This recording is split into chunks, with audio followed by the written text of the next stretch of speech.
All right, y'all. Texas teacher, 25th year. The kids are struggling this year, teach reading, 8th grade. They're struggling on how to develop their evidence. Like it's bad.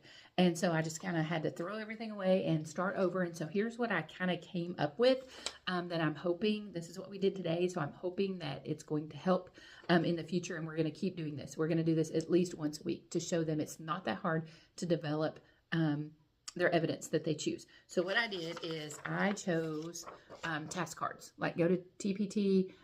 This one had a question with it. You could put a small task card into ChatGPT and it will come up with a prompt for you aligned to your TEKS or to your standards. I'm a Texas teacher, 8th grade, so it aligns to my TEKS. And so what I did is we did 4 of these. And so I did one for them. I modeled how to do it, what you should be thinking, like I thought out loud.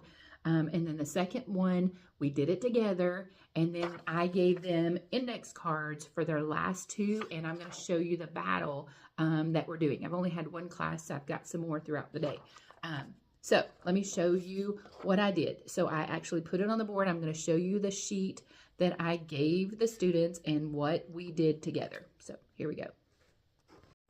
All right, like I said, I pulled 4 task cards. Oh, here's the other 2. I pulled 4 task cards. The kids have front and back.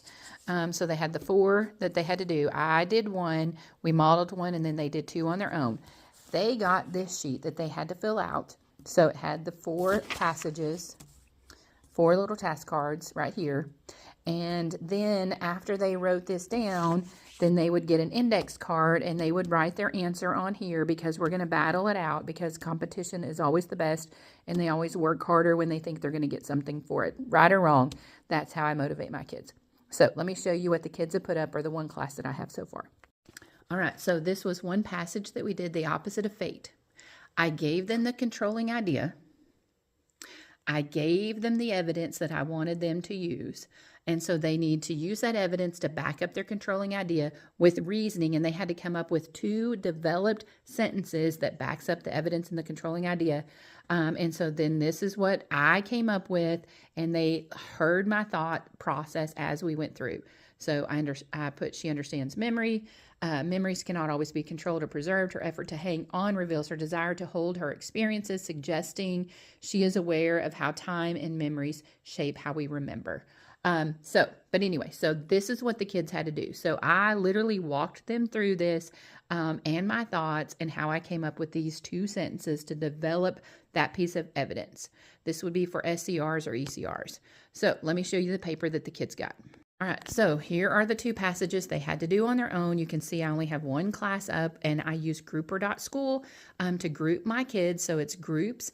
They put their names on. You can see, if I get close, you would see their names, and on the other side is their answer because we have some cheater pumpkin eaters, and so throughout the day, they'll come and add their index cards as I have my classes. So let me go up and show you a little bit closer and what they wrote. All right, so here is what they wrote on one side, and I'm going to judge them at the end of the day today. And they had to literally write 2 sentences and develop their essays. So you can see some of them right here. This is 8th grade level. Okay, so we'll see. That was fire and ice. All right, and they actually are developing essays. So we will see how they do. So if your kids are struggling, maybe this will help, like break it down, scaffold the learning, and see if this is something that your kids will do because they overcomplicate it. And that's what I'm telling them. You're overcomplicating it. I just need you to write. So what does that mean? And so hopefully that will be helpful. And I am going to do it weekly. So after today, I'm putting it into my bell ringer, and we will be doing this weekly with task cards because I just need them to see it's not that hard. And so if I can get it through their brain that it's really easy, it'd be easy for them to develop, and maybe they'll get more points on their ECRs and SCRs. Happy teaching. Like, follow, subscribe, save, all the things for more teacher tips so you can see what I'm doing in my classroom.